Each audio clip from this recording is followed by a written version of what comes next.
ang kapayapaan, kay buti ng Ama, kay dakila niya. Sino nga ba siyang kung pag-uukulan ng pansin ay di lubos makikilala at madarama? Samantalang siyang may-ari ng buhay ng sinuman at siyang nakababatid ng kalahat-lahatan sa bawat isa. Ang paghahari walang hanggan, damhin sa kalooban, manunot hanggang kaloob-looban ng inyong katauhan, mararamdamang siya'y buhay.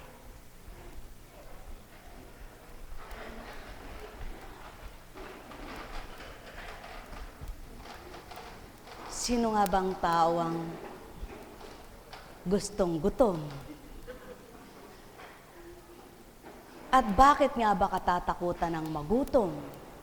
Samantalang kung dinaranas mo man ang magutom dahil sa pagkilala mo sa Ama, kinutom lang panandalian ng iyong tiyan, subalit binubusog naman ang iyong kaluluwa. At nang dahil sa kabusugan ng iyong kaluluwa, di mo na rin nararamdaman ang gutom ng tiyan. Kaya't kung tuwirang katalinuhang mula sa Kanya ay kakantin, pipiliin mo'y magutom ka panandalian, sapagkat Kanya ka namang bubusugin. Buhay bang Ama? Busog ka sa Kanyang kaaliwan, busog ka sa Kanyang pagmamahal, busog ka sa Kanyang liwanag, tunay na maapuhap mo, kahit saan dako ka magtungo, ang wika nga'y daanan mo man ay dilim, siya ang iyong tanglaw. Sapagkat siya ang kataas-taasang Diyos na walang maliw, Diyos na walang hanggan, nun ngayon at kailanman, salita niya'y walang mapaparam, kundi mananatiling buhay sa sandaigdigan. Hindi magkakabula, salita niya'y sa tuwin ay may katuparan. Kaya't sa Kanya magtiwala, kailan may di ka mabibigo at masisiphayo. Sumainyo ang kapayapaan, pagharian, kayong lubos. At sino yung mga tinutukoy niyang mga nagsasaya ngayon? Naaaliw, yaong mga nagganap ay nalimutan na siya. Yung sa kabila ng kanilang mga kinamtan, siya naman ang nalimutan. Nasa halip na siya ang makaaliw at ang mga biyaya nilang nakamtan ng dahil sa yaman, sila ay nakalimot na tuwiran. Kaya't mapapalad kayong sa ngayon ay lumuluha, ngunit nakilala siya, nadama siya, at kahabag-habag yung mga naaaliw, busog na busog, ngunit wala siya. Kaya't napakapalad mo, natanggap mo na siya, nakilala mo pa, at mayaman ka pa. Di ba't kay sarap? Kaya't magalak magpasalamat ng mga taong nabusog, naaliw, yumaman sa pananampalataya. Buhay bang Ama? Pawang katotohanan ng saki tinuturan, wika nga sa tuwina ng Amang mahal, lamang sino ang magtitibay na sa aki mananahan. Ang may pandinig ay nakarinig. Buhay ba ang Ama? Buhay nga po ba ang Diyos? Sino nga ang makapagtitibay sa Kanyang kalooban kung hindi siya mararamdaman? Sino ang makapagtitibay na siya ipagtiwalaan kung wala pa siyang nagawang hiwaga kanino man? At sino ang tatanggap sa Kanya kung di nga siya buhay? Sa makatwid, dahil siya'y buhay na dinadamat nararamdaman ng mga anak niyang kumikilala at tumanggap na lubusan, tuwiran niyang masasabi nila, buhay ka, aming Ama. Sumainyo ang kapayapaan, pagharian kayo. Sinabi bang bawal ang yumaman? Hindi. Ang sinabi, bawal ang magpayaman na siya'y kinaligtaan. Sapagkat hindi siya kalilimutan ng sino ang nakasumpong at sino mang nakadama sa kanya, maaaliw na lubusan. Kaya't kapag tinanong ka, gutom ka ba? Saan ka gutom? Ang tiyan mo, ba't ka nagutom? Wala kang Diyos, sapagkat siya'y gumagawa sa lahat ng sandali. Kung hindi mo siya kilala, kilalanin mo't pakakainin ka't bubusugin ka pa ng alin ng Kanyang Espiritu. Buhay ba ang Ama? Katotohanan, mga mahal. Kumisan literal na binabasa ng tao ang mga nakatala sa banal na aklat sapagkat di nila maunawaan. Kaya yung mga nakakaunawa, siyang-siya, tuwang-tuwa. Yung mga hindi nakakaunawa, nakatunganga. At kapag sila'y nagsalita, mali lahat. Ang tama, Sa mga nakakaunawa, ang mali, tinatama. Ang tama, tuwirang tama. Ngunit sa mga hindi nakakaunawa, mali iyan, hindi tama. Sapagkat may sarili silang damdamin, may sarili silang kaisipan. Ngunit mapapakli mo ba ang katotohanan? Malilihis mo ba ang katotohanan? Samantalang iisa lang ang katotohanan. Tanging Ama lamang. Kaya't siya ang dapat mong matumpungan, matuklasan sa iyong buhay, sa gayon, itatama ka sa iyong kamalian, itutuwid ka sa iyong kaligawan, at magiging marapat ka sa kanyang pananaw. Kung ginagawa mong tama't tumpak para sa kanyang kalugod-lugod na gawa, bakit hindi ka magiging karapat-dapat sa kanya bilang anak na minamahal? Kaya mga mahal, hindi sinabi ng Amang buong buhay magpakasakit ka, kundi ang sinabi niya, alang-alang sa akin, lunukin mo ang pait. Pagkatapos ng pait, tamis ang kahulilip. Alam kong may magagawa ang Ama. Kaya sino ang nasiphayo na hindi niya inahon sa hirap at pighati? Paano mapapatotohan ng buhay siya kung walang makakahango sa kanyang anak upang magsabing, buhay ka ama ko, hinango mo ko sa hirap ko't dusa? Paano mapapatotohan ng siyang ligaya kung walang makakadama ng ligayang mula sa kanya? Paano masasabing siya'y buhay kung walang hiwagang kakamti ng mga anak niya? At sinong nakakatamo nito? Yung tapat at totoo na kumikilala sa kanyang espiritu. Sumayinyong kapayapaan, pagharian kayo. Hindi sinabi ng Ama, pagpakagutom ka anak, para maramdaman mo ko.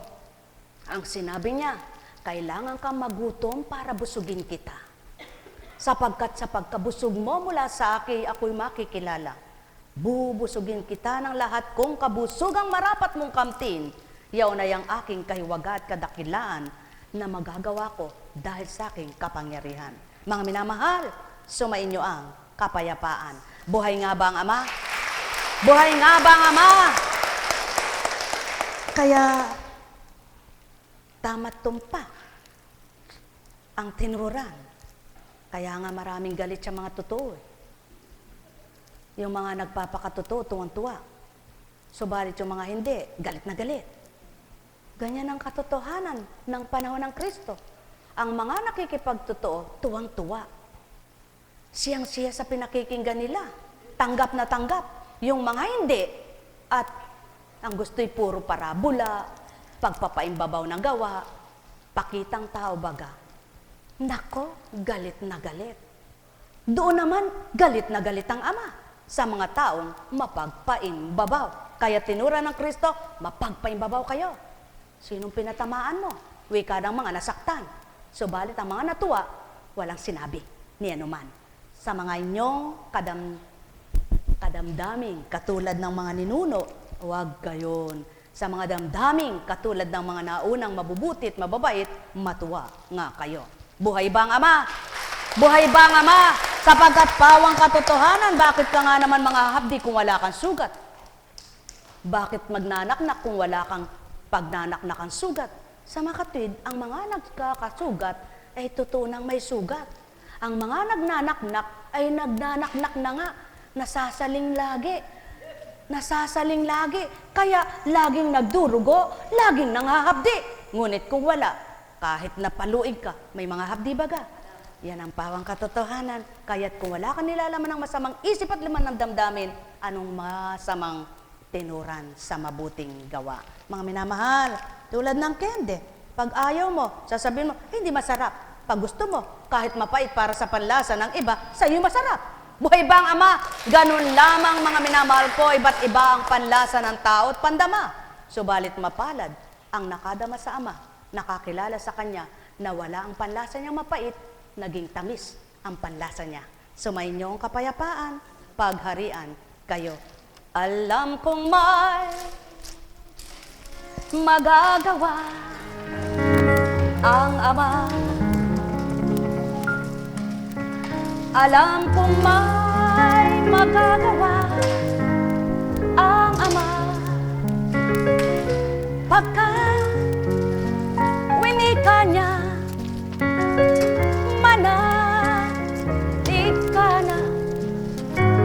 Bawat araw ako sa inyo naghihintay. Alam kong di ringgin kayo ng Ama. Alam kong di ringgin kayo ng Ama. Pagkat winika na, manalig ka na. Bawat araw ako sa inyo may nakalaan. Mayroong magandang mangyayari sa inyo, aking mga minamahal. Mayroong magandang mangyayari sa inyo, manalig umangkin at tanggapin.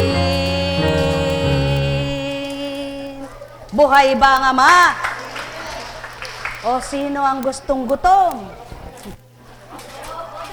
Kung hindi ka nagutom, hindi ka kakain. Kung hindi ka nasarapan, di mo natitikman. Kung hindi ka maaliw, paano mong masasabing ika'y buhay? Na binubuhay na patuloy ng Ama para kanyang aliwin. Buhay ba ang Ama? Katotohanan, mga minamahal, paghahari ng Ama'y walang humpay, katotohanan niyang tinuturan, ang saaki marunong pumilalang lubusan, kakamti ng saki kaharian. Buhay ba ang Ama?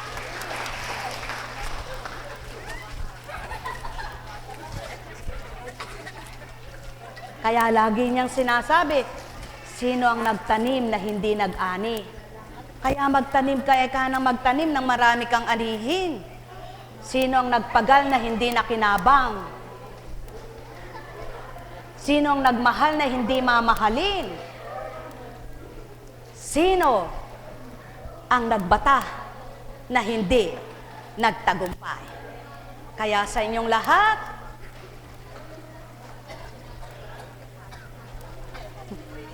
pagpalain kayo.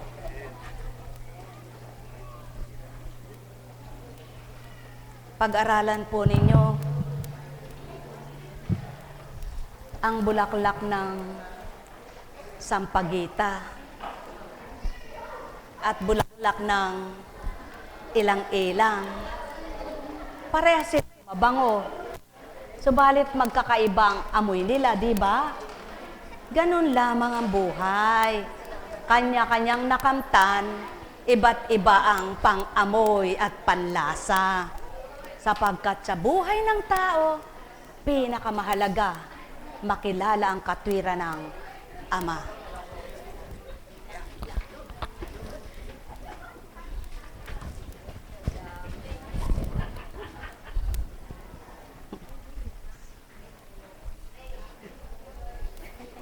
Sabi nga, kahit pala si Satanas marunong mangaral,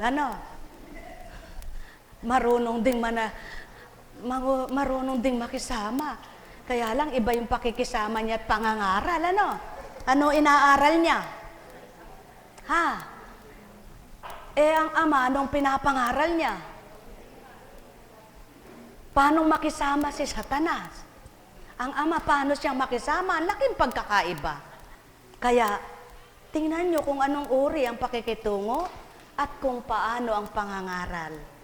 Kapag ang pangangaral ay may pawang kabanalan at katotohanan sa Ama, pagpangsariling kaukulan at layunin sa, ewan ko.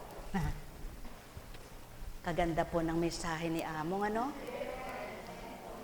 Ang sarap namnamin, nanunuot sa kalamnan,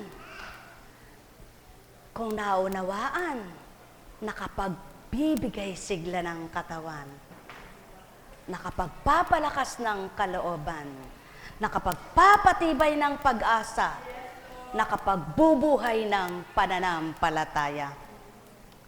Sa hindi nakaunawa, ba't ganun? Kailangan pala kang magutom ka muna bago. Sa totoo po kami, 2 beses na lang talaga kumakain Almusal, yung tanghalian mo't hapunan, iisa na lang. Paano ka pa kakain ng gabi? Anong oras ka ba kumain? Pag halimbawa may gawain, natapos ka ng alas 5, doon ka kakain. Pamiyami ay alas 6, nakakain ka pa uli. Maliban na lang, kung magising kang gutom siguro, kung may pagkain, pwede, daan na lang sa tubig, masarap. Tipid, Alam niyo po, kaya lang naman nagiging magastos yung tao, nasa sa kanya rin Kaya lang maraming hinahanap yung tayo, nasa kanya na rin Pero kapag nahahanap mo na ang totoong dapat mong makita, wala ka ng maraming gastusin. Masaya ka na sa simple. Maligaya ka na sa karampot. Subalit, hindi ka nababagot. Subukan niyo po muna sigurong magpakaaba sa pananaw ng Ama. Sapagkat sa kaabahan mo, na pagsuko sa Kanya, payayamanin ka naman niya sa pananampalataya. Yun, mga minamahal. Yun. Magpakaaba ka muna sa pananaw niya at payayamanin ka niya sa pananampalataya. Magpakagutom ka sa pagmamahal niya at bubusugin ka niya at bubuhayin ka niya. Alalahanin mo sa tuwina, kung wala siya, wala ka.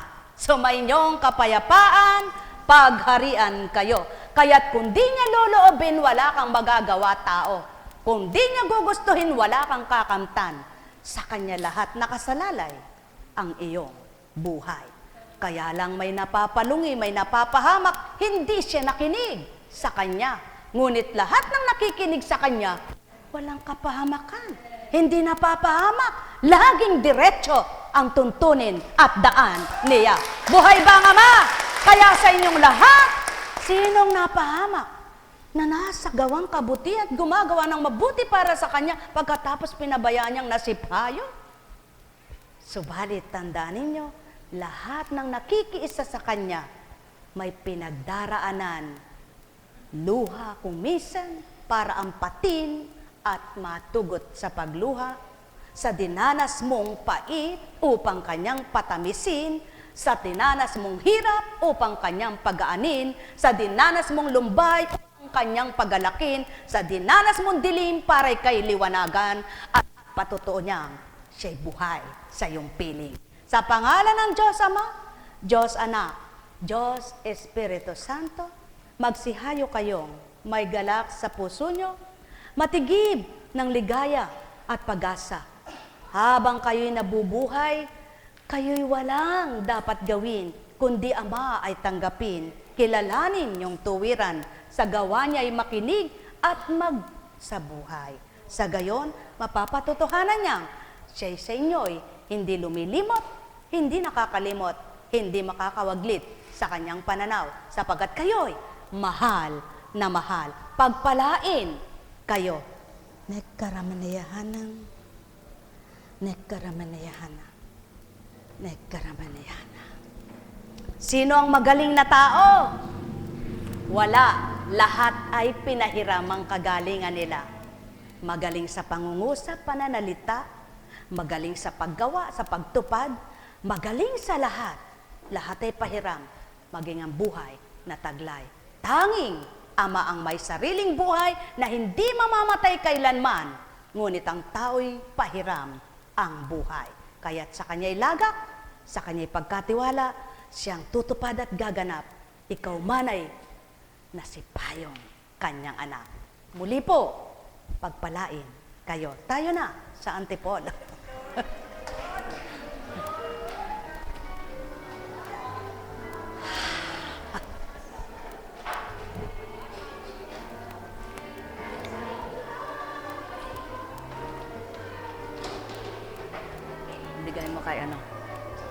Bigay mo kay